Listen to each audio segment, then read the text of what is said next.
بسم الله الرحمن الرحيم ألف لام را تلك آيات الكتاب الحكيم أكان للناس عجبا أن أوحينا إلى رجل منهم أن أنذر الناس وبشر الذين آمنوا أن لهم قدم صدق عند ربهم قال الكافرون إن هذا لساحر مبين إن ربكم الله الذي خلق السماوات والأرض في 6 أيام ثم استوى على العرش يدبر الأمر ما من شفيع إلا من بعد إذنه ذلكم الله ربكم فاعبدوه أفلا تذكرون إليه مرجعكم جميعا وعد الله حقا إنه يبدأ الخلق ثم يعيده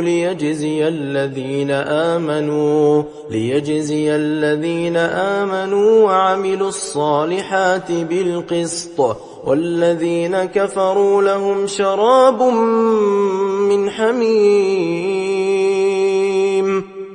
شراب من حميم وعذاب أليم بما كانوا يكفرون هو الذي جعل الشمس ضياء والقمر نورا وقدره منازل لتعلموا عدد السنين والحساب ما خلق الله ذلك إلا بالحق يفصل الآيات لقوم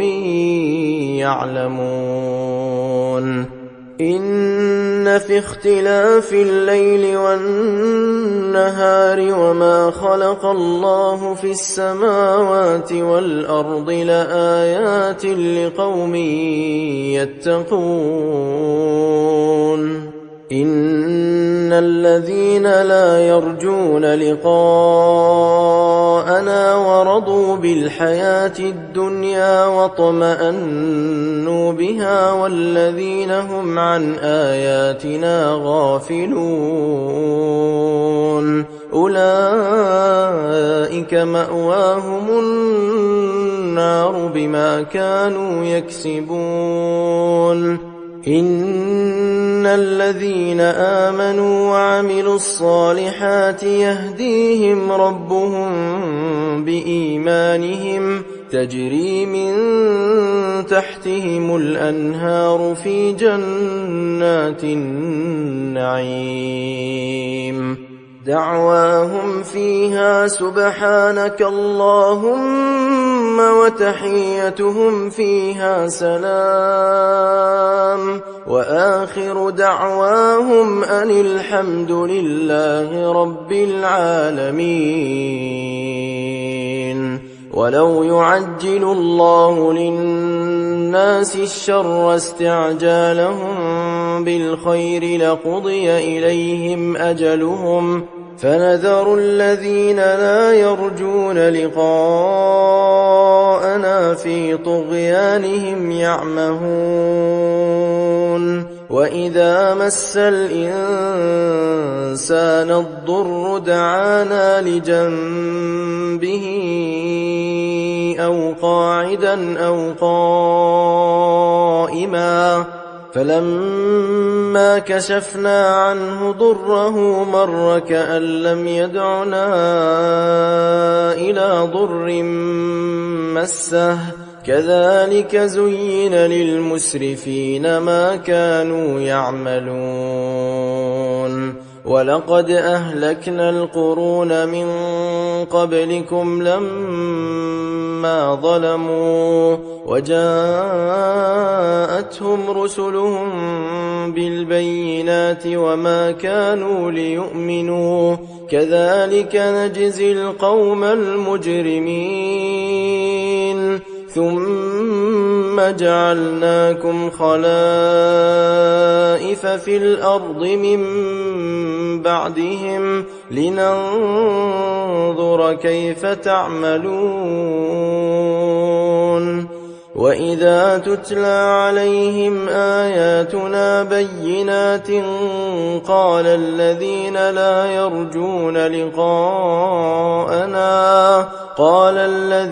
لا يرجون لقاءنا ائت بقرآن غير هذا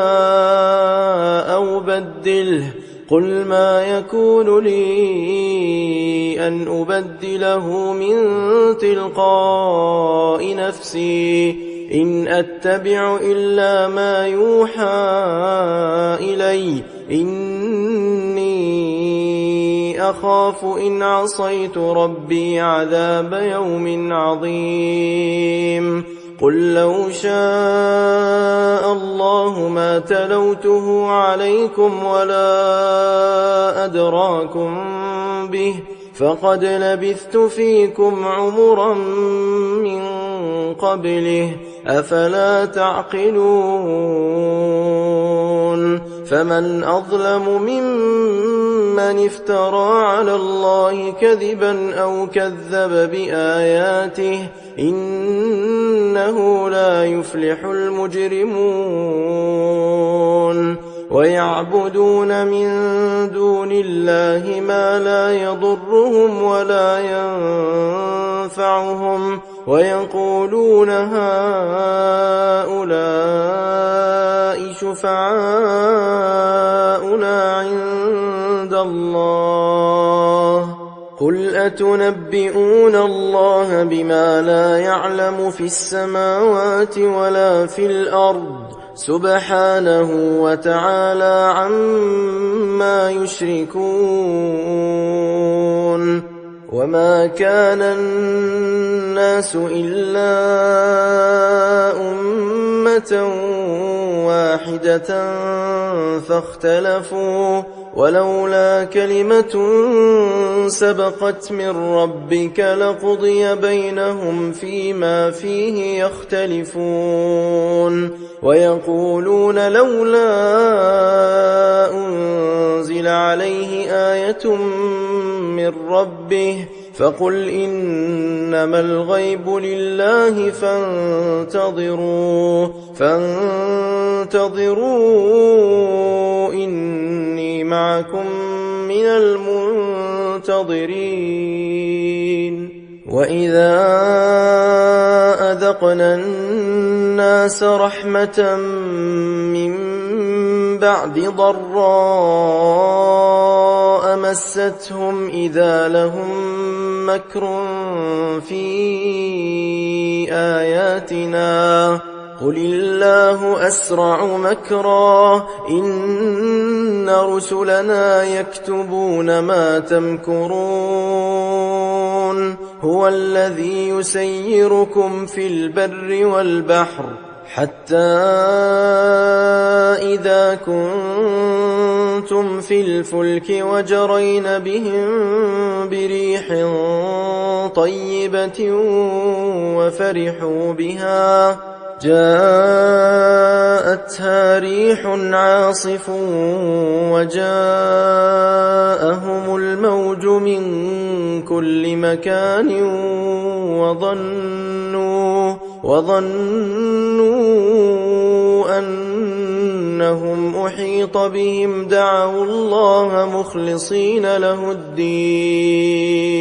دعوا الله مخلصين له الدين لئن أنجيتنا من هذه لنكونن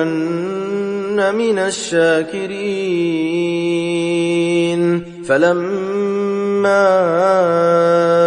أنجاهم إذا هم يبغون في الأرض بغير الحق يا أيها الناس إنما بغيكم على أنفسكم متاع الحياة الدنيا ثم إلينا مرجعكم فننبئكم بما كنتم تعملون إنما مثل الحياة الدنيا كماء إن أنزلناه من السماء فاختلط به نبات الأرض مما يأكل الناس والأنعام حتى إذا أخذت الأرض زخرفها وزينت وظن أهلها أنهم قادرون عليها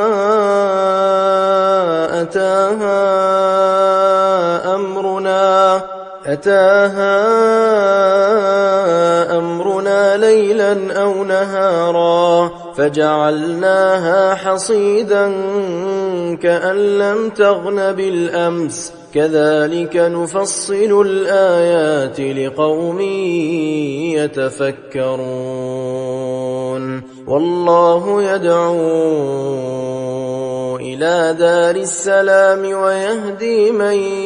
يشاء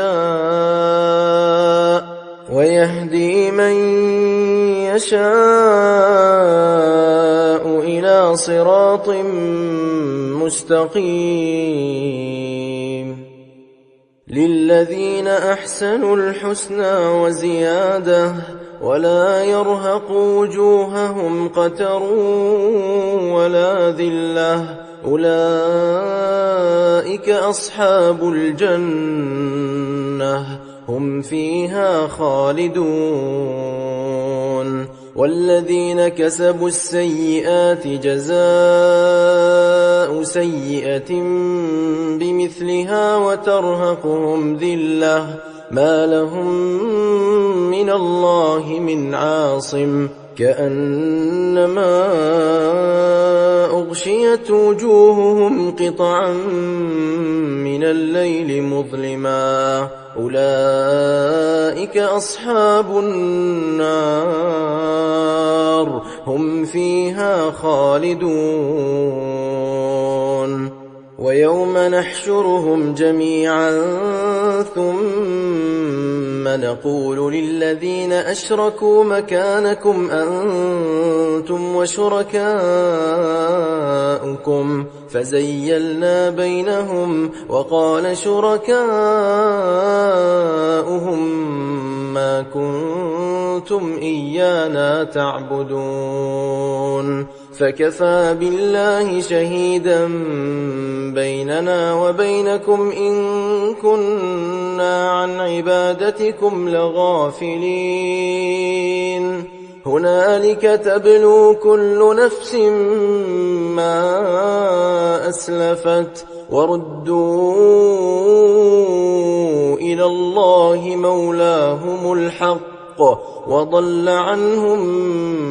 ما كانوا يفترون قل من يرزقكم من السماء والأرض أم من يملك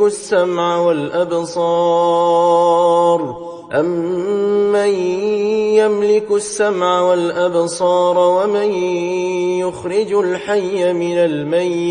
ومن يخرج الحي من الميت ويخرج الميت من الحي ومن يدبر الأمر فسيقولون الله فقل أفلا تتقون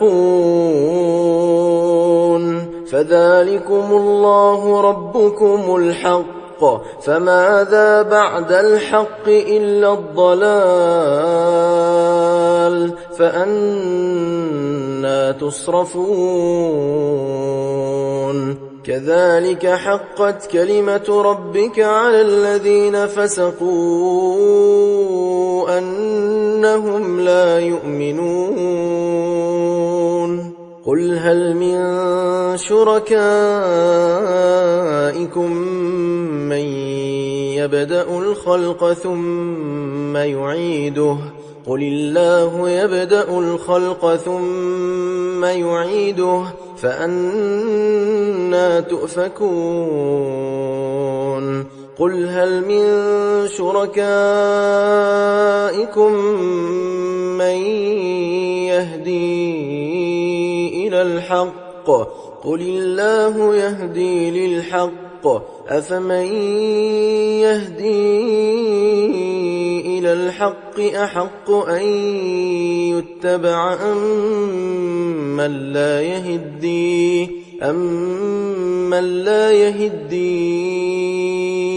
إلا أن يهدى فما لكم كيف تحكمون وما يتبع أكثرهم إلا ظنا إن الظن لا يغني من الحق شيئا إن الله عليم بما يفعلون وما كان هذا القرآن أن يفترى من دون الله ولكن تصديق الذي بين يديه وتفصيل الكتاب لا ريب فيه من رب العالمين أم يقولون افتراه قل فأتوا بسورة مثله وادعوا من استطعتم من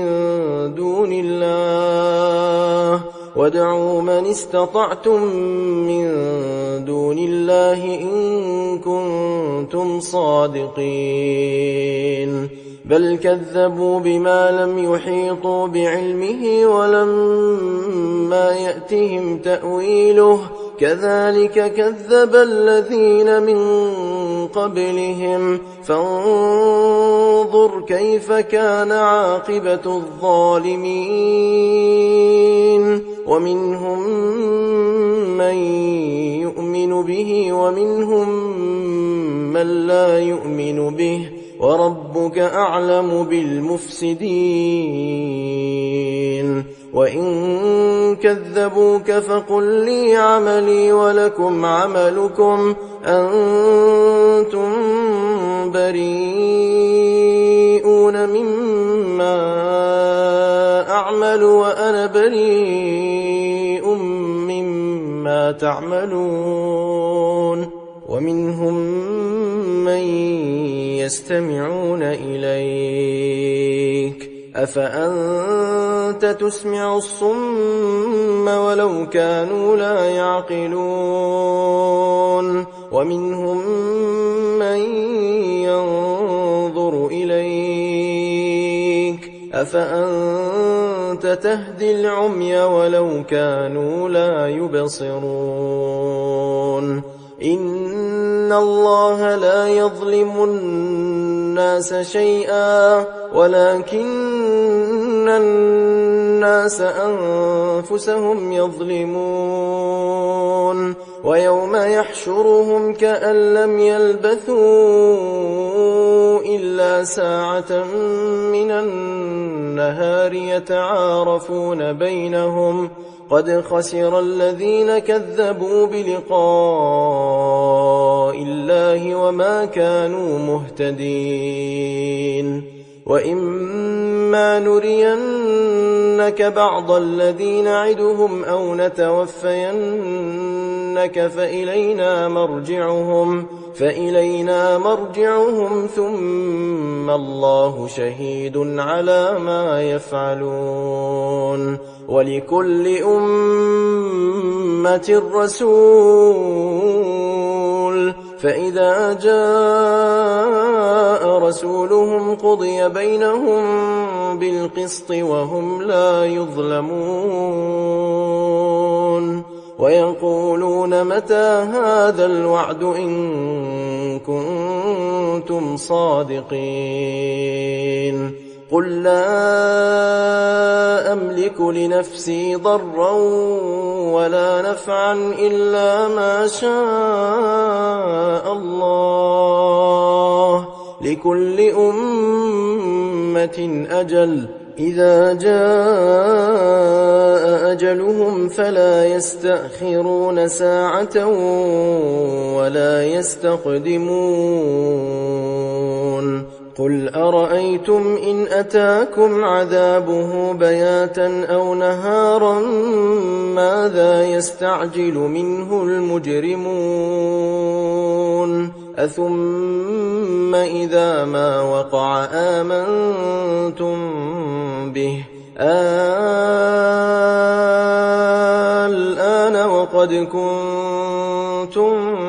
به تستعجلون ثم قيل للذين ظلموا ذوقوا عذاب الخلد هل تجزون إلا بما كنتم تكسبون ويستنبئونك أحق هو قل إي وربي إنه لحق وما أنتم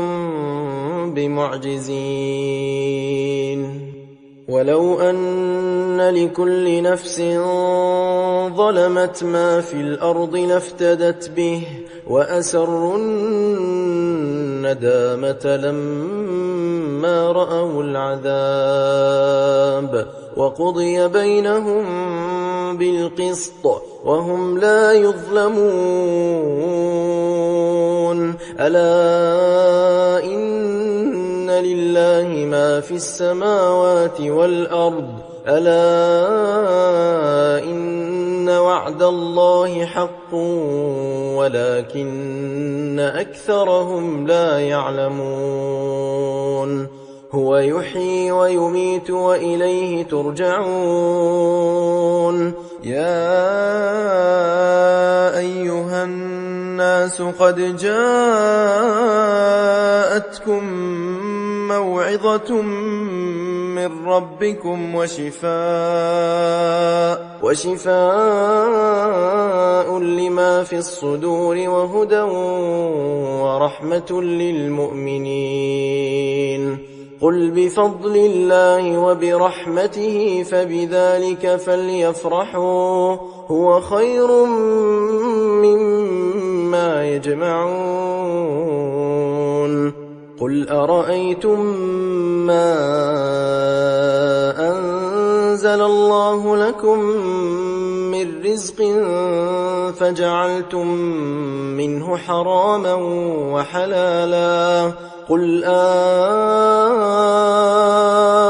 الله أذن لكم أم على الله تفترون وما ظن الذين يفترون على الله الكذب يوم القيامة إن الله لذو فضل على الناس ولكن أكثرهم لا يشكرون وما تكون في شأن وما تتلو منه من قرآن ولا تعملون من عمل إلا كنا عليكم شهودا إذ تفيضون فيه وما يعزب عن ربك من مثقال ذرة في الأرض ولا في السماء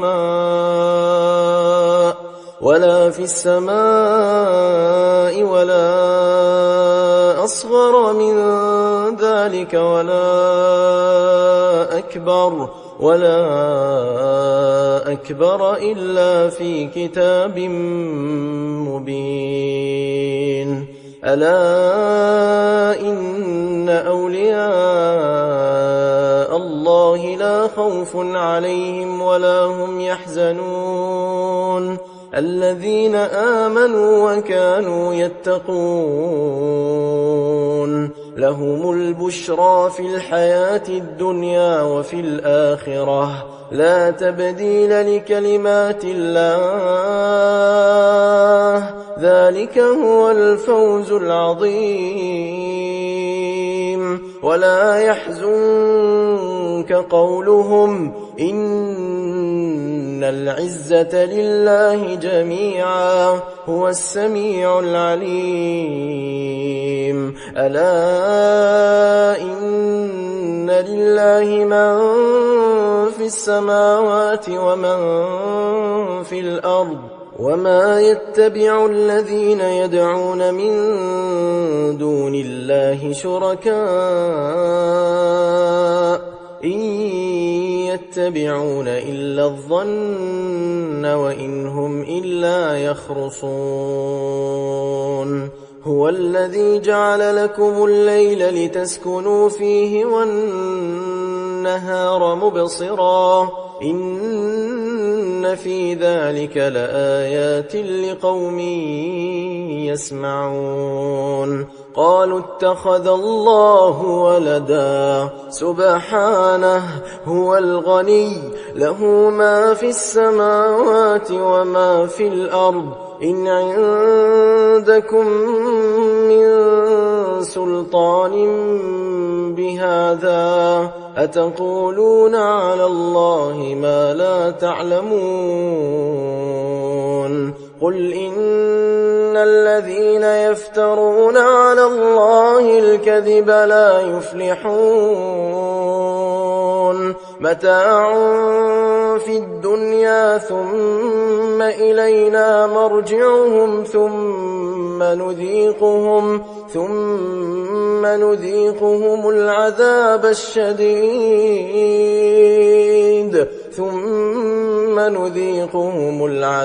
الشديد بما كانوا يكفرون. واتل عليهم نبأ نوح إذ قال لقومه يا قوم إن كان كبر عليكم مقامي وتذكيري بآيات الله فعلى الله توكلت فأجمعوا أمركم وشركاءكم ثم لا يكن أمركم عليكم غمة ثم قضوا إلي ولا تنظرون. فإن توليتم فما سألتكم من أجر إن أجري إلا على الله وأمرت أن أكون من المسلمين. فكذبوه فنجيناه ومن معه في الفلك وجعلناهم خلائف وأغرقنا الذين كذبوا بآياتنا فانظر كيف كان عاقبة المنذرين. ثم بعثنا من بعده رسلا إلى قومهم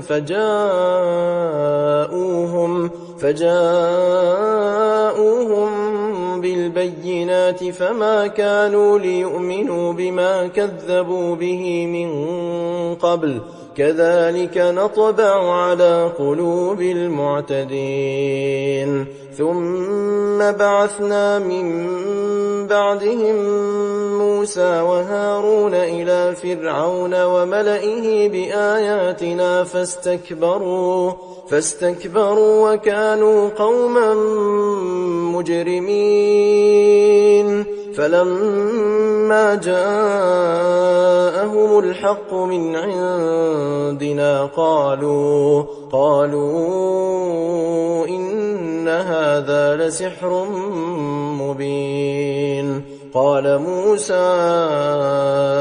أتقولون للحق لما جاءكم أسحر هذا ولا يفلح الساحرون. قالوا أجئتنا لتلفتنا عما وجدنا عليه آباءنا وتكون لكما الكبرياء في الأرض وما نحن لكما بمؤمنين. وقال فرعون ائتوني بكل ساحر عليم. فلما جاء السحرة قال لهم موسى ألقوا ما أنتم ملقون. فلما ألقوا قال موسى ما جئتم به السحر إن الله سيبطله إن الله لا يصلح عمل المفسدين ويحق الله الحق بكلماته ولو كره المجرمون. فما آمن لموسى إلا ذرية من قومه على خوف من فرعون وملئهم أن يفتنهم وإن فرعون لعال في الأرض وإنه لمن المسرفين. وقال موسى يا قوم إن كنتم آمنتم بالله فعليه توكلوا إن كنتم مسلمين. فقالوا على الله توكلنا ربنا لا تجعلنا فتنة للقوم الظالمين ونجنا برحمتك من القوم الكافرين. وأوحينا إلى موسى وأخيه أن تبوأ لقومكما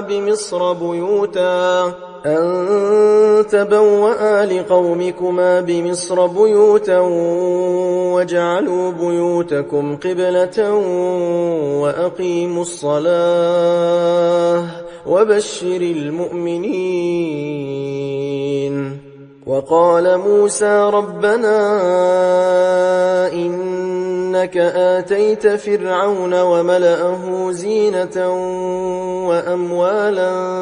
في الحياة الدنيا ربنا ليضلوا عن سبيلك ربنا اطمس على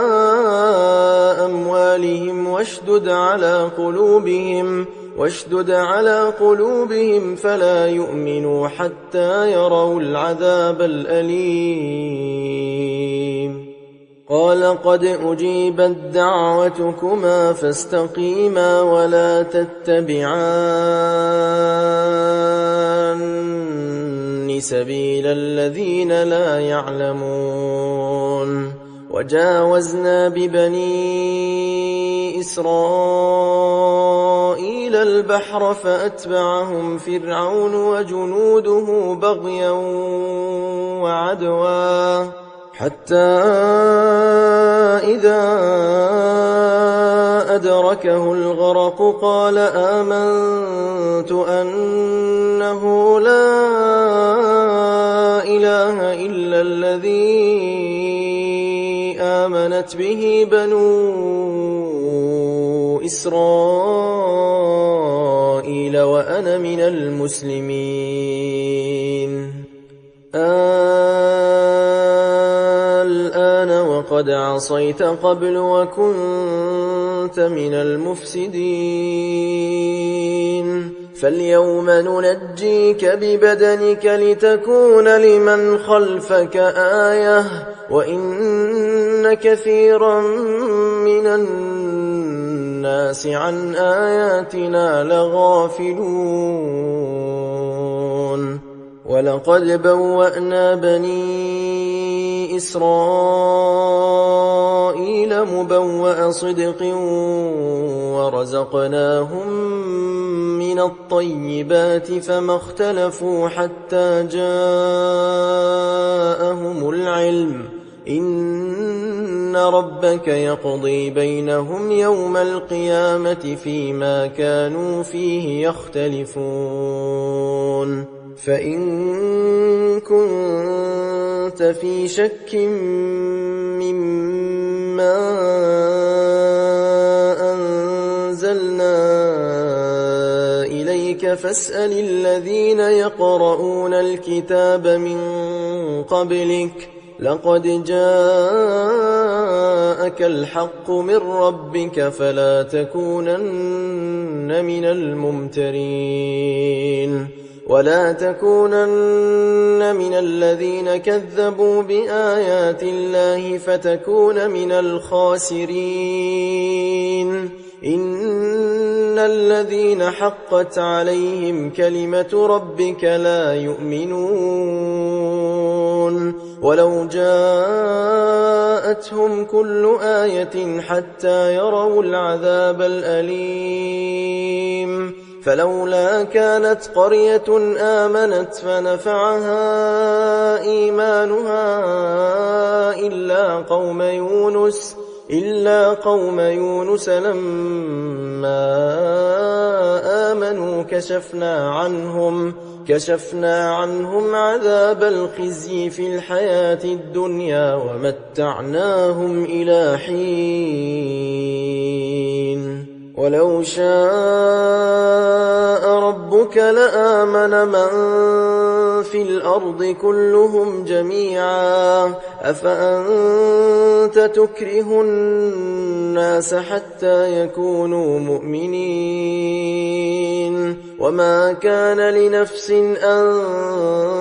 تؤمن إلا بإذن الله ويجعل الرجس على الذين لا يعقلون قل انظروا ماذا في السماوات والأرض وما تغني الآيات والنذر عن قوم لا يؤمنون فهل ينتظرون إلا مثل أيام الذين خلوا من قبلهم قل فانتظروا إني معكم من المنتظرين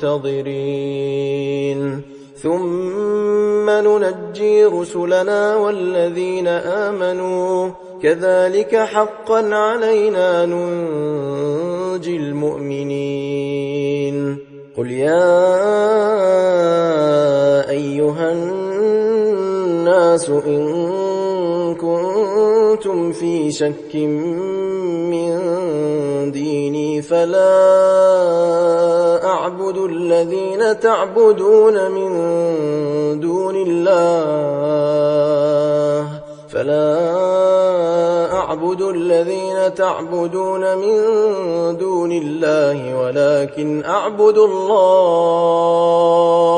ولكن أعبد الله الذي يتوفاكم وأمرت أن أكون من المؤمنين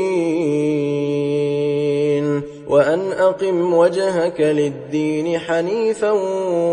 ولا تكونن من المشركين ولا تدع من دون الله ما لا ينفعك ولا يضرك فإن فعلت فإنك إذا من الظالمين وإن يمسسك الله بضر فلا كاشف له